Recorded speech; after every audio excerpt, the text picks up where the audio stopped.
History Things podcast, season 5 from the field. Now, we have moved into July 9th, 1864. You've been following along with us as we moved through the Shenandoah Valley, crossed the Potomac River, spread Confederate forces out as they began moving eastward and southward on this move towards Washington. Again, the tactical decision being made that we're going to make this run. Right? Remember, Jubal Early was supposed to just clear the valley. Right. And he had the primary objective accomplished pretty early in the campaign, and that allowed him to take a time to consider that secondary objective, which was impracticable. We love that word. Oh, yeah. Make a run on Washington. He decided to do so. So he has made it all the way into Frederick by the time July 9th, 1864 rolls around. And we have the awesome privilege in this moment to be broadcasting this installment of From the Field from the mayor's room at Brewer's Alley.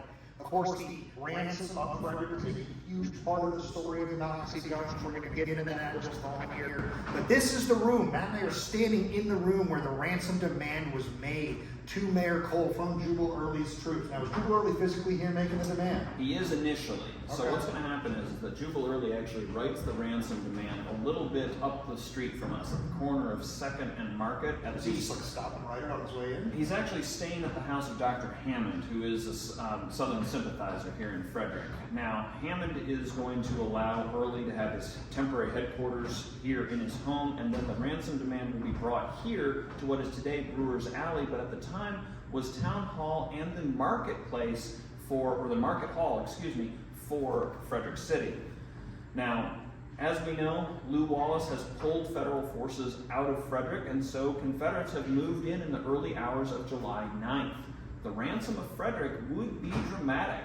Jubal Early is looking for $200,000. That's a lot of money. He's That's been a lot of asking for $20,000, $5,000, gets $1,500, Yep. But he goes right to adding an extra. Does he just say, I'm done, add an extra zero? So $200,000 demand is about $3.6 million today. Holy So smokes. it's a lot of money that we're dealing with. And very understandably, Mayor William Cole and the city fathers, they don't want to pay that. They know that Wallace has begun to be reinforced. They are looking to buy time for federal forces on the outskirts of town, down near Monocacy Junction, and so they're going to negotiate and delay throughout the morning of July 9th, 1864. And this is really going to frustrate Jubal Early. But what's fascinating about the ransom demand is that he does give the city of Frederick an option. So we've got either $200,000 in federal greenbacks, cash monies, or $50,000 in supplies for each of his 4 military departments. So he wants $200,000 either way. You Right. either get me stuff worth that money or you give me the cash that is the money. That's exactly right. So with these negotiations and discussions going on throughout the morning, Early will eventually turn over the negotiations to his staff officers. Ah. And then he goes out south of town towards Monocacy Junction. He knows there's fighting out there. He wants to know what the delay is that's going on, and he will actually reach the field somewhere between 11 and 11:30 in the morning. But he does turn these negotiations over to his staff officers.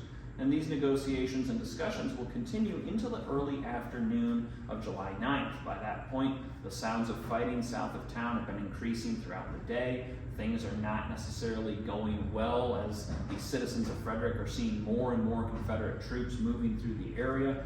And so it is decided that 5 different banks will get together and come up with the $200,000 ransom. Now, there is a story that goes that the money was actually delivered to these Confederate staff officers in large wicker baskets. That's Little right. bushels of money. That's right. If you want to bring bushels of cash to the History Things podcast, we will similarly be waiting for you here in the mayor's room. We'll make sure that the staff knows we're coming and waiting for you. Please bring us cash. Now, the story goes is that when they receive these funds, the officers do go on a bit of a spree. They get themselves a nice lunch, they have some champagne, even a little ice cream to finish off the meal. So some delicacies they haven't seen in a while. Champagne and ice cream sounds really interesting.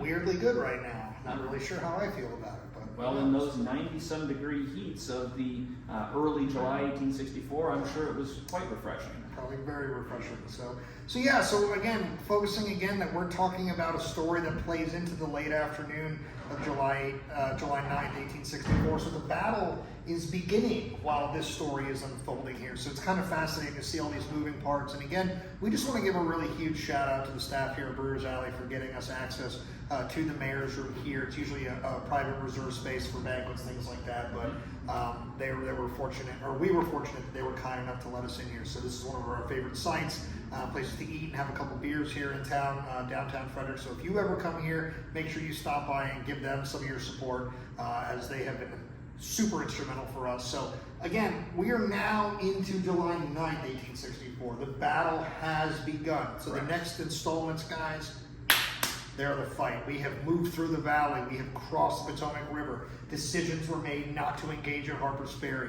Towns have been ransomed off. Some of those towns got away with not bringing all the money. That's right. So let me touch on that for a minute. So Jubal Early will later burn places. Correct. What are the threats of non-payment? Middletown does not provide the full $5,000 here. When the banks are making the decision here in Frederick that they have to pay it, are they afraid that Frederick is going to be put to the flame? Yes, actually, that is a legitimate fear that Early has put out there, that they could potentially burn the commercial district of Frederick if these ransom demands are not met. In the case of Middletown, it was actually due to the fighting that had broken out to the east of Middletown on Catoctin Mountain and whatnot that kind of forces Early to move on. To wrap that one up. Exactly. Okay. So Middletown gets away with only paying that smaller amount, but Frederick, it's right in the sights for Jubal Early. He wants these funds or the supplies. Right. And he is threatening destruction if he doesn't get it. So we talked about, now we've paid this money. We earlier spoke about this tax that will, help the citizens, will help pay it back. How long does this $200,000 debt hang over the city of Frederick? So the debt will actually hang over Frederick until 1951. Whoa. It's almost 100 years. Mickey Mantle's playing baseball for the Yankees at that point. Now, It's historic. It is historic. Now, what's interesting about the actual ransom monies themselves is that the banks that got together for these funds, they do make a little bit of money off of this. The banks make a little bit of money. They do put a slight interest on these payments. Okay? They're not just putting out the payments and not making any sort of money. These are banks after all. And for that $200,000 loan, it is figured that it was about $600,000 is what they're going to get back over the course of almost a century. So it's not a huge interest rate that they've put on these loans, but they will get that money back and then some by 1951. That's incredible. So, all right, that has been the History Things podcast, season 5, from the field, moving to the battle at Monocacy Junction, July 9th, 1864. The next time we catch up with you, it will be the fight itself. Matt and I will walk over the hallowed ground that is one of the most important battlefields of the American Civil War. That you've never heard of. Yeah, one you have likely never heard of. Or if you know some of the people involved, you may know them from books they write after the war. So it is one of the most, it's one of our personal favorites, obviously, for lots of reasons, personally, professionally, wink, maybe. But we do love sharing the story with people because of our passion for the war, and we want people to connect to all of it, not just big major battles, but this fight is everything when a lot of movement is happening, right? You have major forces fighting down, getting closer to Richmond, getting closer to Petersburg. We're thinking about the beginning of the end of the war, but at the end, it almost went a little wonky for you. So we'll see you with the actual battle in our next installment again. Thanks for following the podcast on our social medias. I am Pat. That's Matt. This has been the History Things podcast. We'll catch you later.